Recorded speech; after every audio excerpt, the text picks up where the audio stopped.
Students, आपको total debts दे रखे हैं ₹60 लाख। शेयर होल्डर्स फंड्स दे रखे हैं आपको ₹10 लाख। आपको रिजर्व एंड सरप्लस भी दिया हुआ है ₹2,50,000। करंट एसेट्स आपको दे रखा है ₹25 लाख। वर्किंग कैपिटल आपको दे रखा है ₹5 लाख। और आपसे कहा है कि total asset to debt ratio निकालिए। तो students, total asset to debt ratio निकालने के लिए आपको टोटल एसेट चाहिए और नॉन करंट लायबिलिटीज या लॉन्ग टर्म डेट्स चाहिए। ठीक है स्टूडेंट्स, तो वो कैसे आएंगे दोनों, पहले वो देख लेते हैं। स्टूडेंट्स, पहले आप ये जो वर्किंग कैपिटल का फॉर्मूला है उसको यूज़ करिए। ये होता है current asset minus current liabilities. Working capital आपको ₹5 लाख दे रखी है। आपको करंट एसेट्स भी दिया हुआ है ₹25 लाख। ठीक है स्टूडेंट्स, अब आप करंट लायबिलिटी निकालेंगे तो ये निकल कर आएगा ₹20 लाख। 25 लाख में से 5 लाख माइनस करेंगे तो अब जो आपको टोटल डेट्स दे रखा है इसका अपना फॉर्मूला होता है non current liability plus current liability.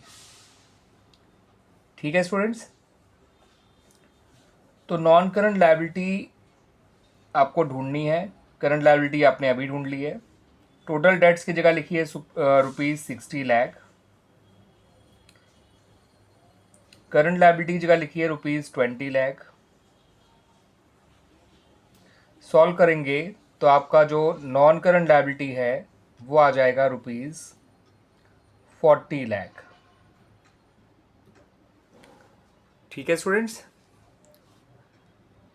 तो आपको इन दो में से एक चीज़ तो मिल गई, नॉन करंट लायबिलिटी। अब टोटल एसेट कैसे आएगा वो देख लीजिए।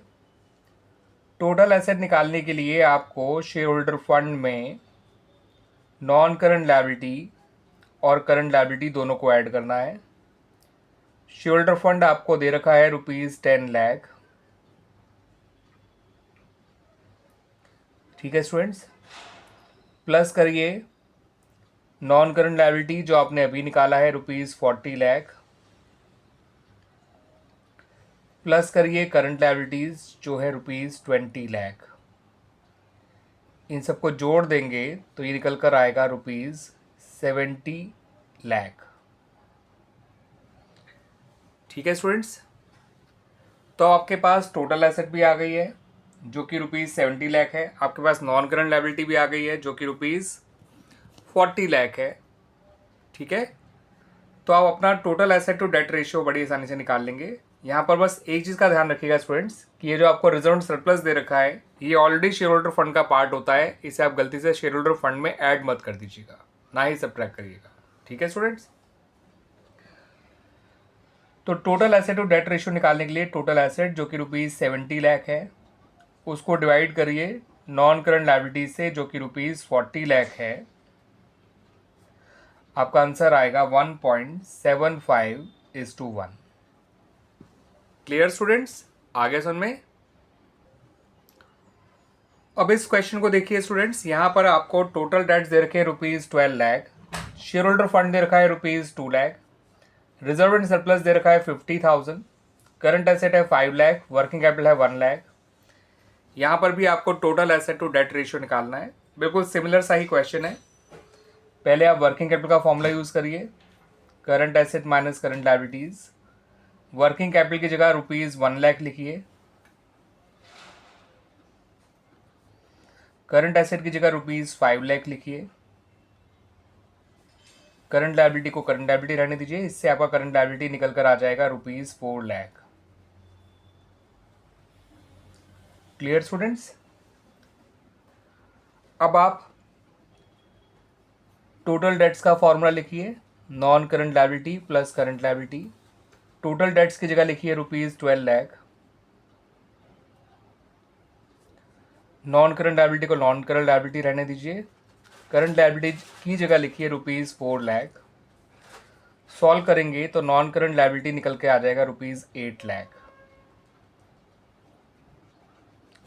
अब टोटल एसेट निकालने के लिए share holder fund non current liability और करंट लायबिलिटी तीनों को ऐड कर दीजिए। शेयर होल्डर फंड है ₹2 लाख। रिजर्व एंड सरप्लस को इग्नोर करिएगा। नॉन करंट लायबिलिटी है ₹8 लाख और करंट लायबिलिटी है ₹4 lakh. 8 lakh plus 4 lakh 12 lakh, 12 lakh plus 2 lakh is 14 lakh. ठीक है स्टूडेंट्स, आपका टोटल एसेट भी आ गया, आपका नॉन करंट लायबिलिटी भी आ गया। अब आपको निकालना है total asset to debt ratio. तो total asset to debt ratio का फॉर्मूला होता है total asset divide by non current liabilities. Total asset है आपकी इस बार ₹14 लाख और नॉन करंट लायबिलिटीज हैं ₹8 लाख। आंसर सेम आएगा स्टूडेंट्स जो पिछले क्वेश्चन का था, 1.75:1। अब इस क्वेश्चन को देखिए स्टूडेंट्स, यहाँ पे आपसे कहा गया है कि from the following information calculate total asset to debt ratio. आपको करंट एसेट दे रखी है ₹8 लाख, करंट लायबिलिटीज दे रखी है ₹5 lakh, 10% debenture ₹4 lakh, 9% long term bank loan ₹1 lakh और शेयर होल्डर फंड ₹15 लाख। ठीक है स्टूडेंट, निकालना है total asset to debt ratio. तो टोटल एसेट निकालने से पहले मैं नॉन करंट लायबिलिटी आपको बता देता हूँ, यानी डेट बता देता हूँ। ठीक है, डेट का मतलब यहाँ पे नॉन करंट लायबिलिटीज या लॉन्ग टर्म डेट्स होता है, टोटल डेट्स नहीं होता, ध्यान रखिएगा। तो इसके लिए आप 10% डिबेंचर्स और 9% लॉन्ग टर्म बैंक लोन दोनों को ऐड कर दीजिए। ये है ₹4 लाख और ये है ₹1 लाख। 4 लाख में आप 1 लाख ऐड करेंगे तो ये आ जाएगा ₹5 लाख। टोटल एसेट के लिए नॉन करंट लायबिलिटी यही कर लीजिए, share holder fund plus non current liability और प्लस करंट लायबिलिटी कर दीजिएगा। शेयर होल्डर फंड है इस क्वेश्चन में ₹15 लाख, नॉन करंट लायबिलिटीज है ₹5 लाख और करंट लायबिलिटी है ₹5 लाख। 15 + 5 + 5 होता है ₹25 लाख। तो टोटल एसेट आ गई ₹25 लाख, नॉन करंट लायबिलिटी है ₹5 लाख।